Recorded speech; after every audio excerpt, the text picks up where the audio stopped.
Dharmasthala, a small town in Karnataka known as the abode of righteousness. It is known to be a home of 800-year-old Sri Manjunath temple, a place of pilgrimage, trust, and unbroken tradition.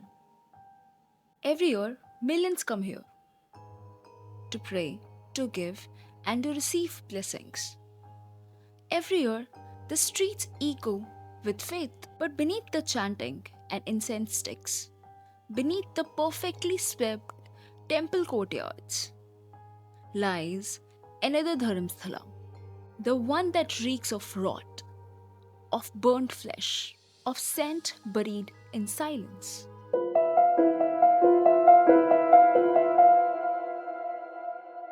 Hi, everybody, welcome to The Final Serve with your host Akanksha Sharma. Here on this channel, based on the factual records, we bring cases from South Asia and the world and discuss it in front of you guys. Today, the case that I have for you has come from one of the most rich in tradition villages and temples in India. At first, I couldn't believe that this case has happened. It's so shocking.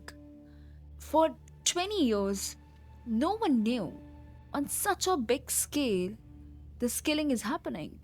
We would have never known if this man would not have come forward to tell us how horrifying things are happening behind the temple's glorifying image.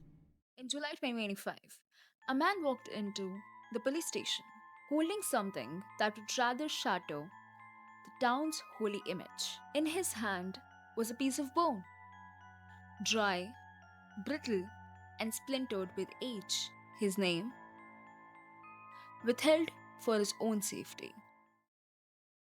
For 2 decades, this man worked for the temple as a sanitation laborer, and for nearly 2 decades, he carried a truth that gnawned at his conscious mind every single day.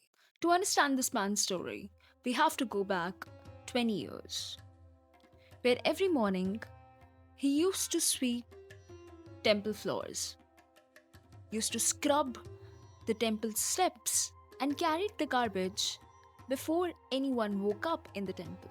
But some nights, he would carry something else: bodies. The first time it happened was in 1995. He hadn't understood what was happening. One night, one of the temple administration member called him and said, "There's some work.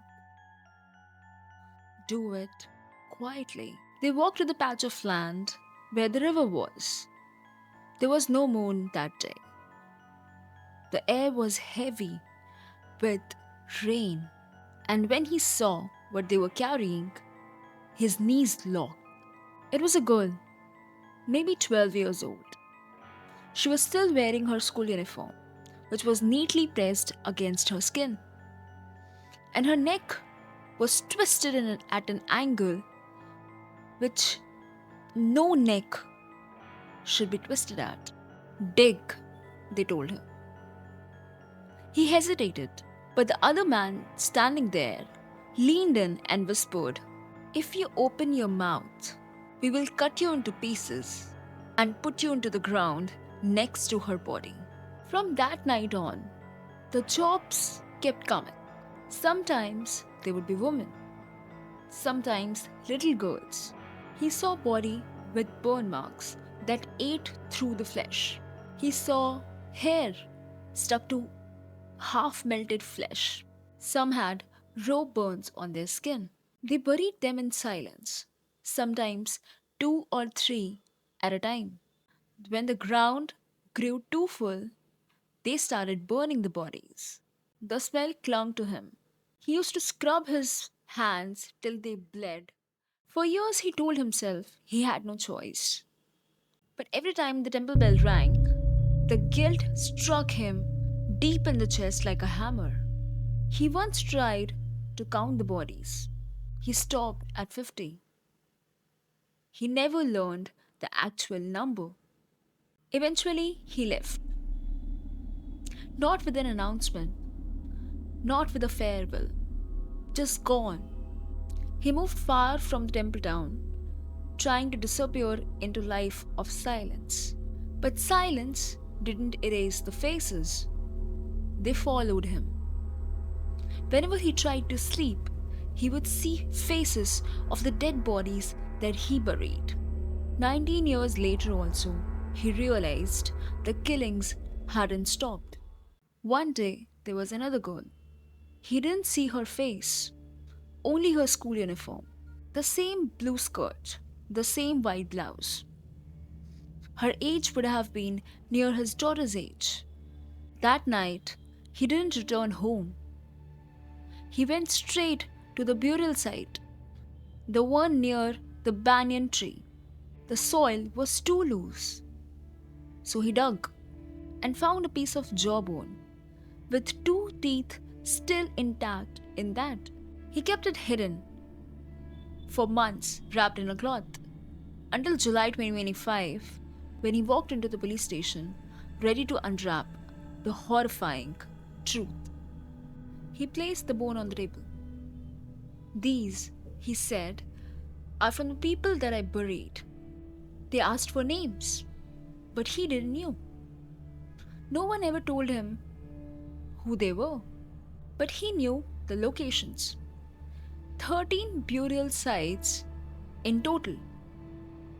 Some near field, some near paved roads, and some were temple-owned lands that no one dared to dig. When the police asked, "Why are you speaking now?" he said he had no choice. He was way too tired of hiding the truth.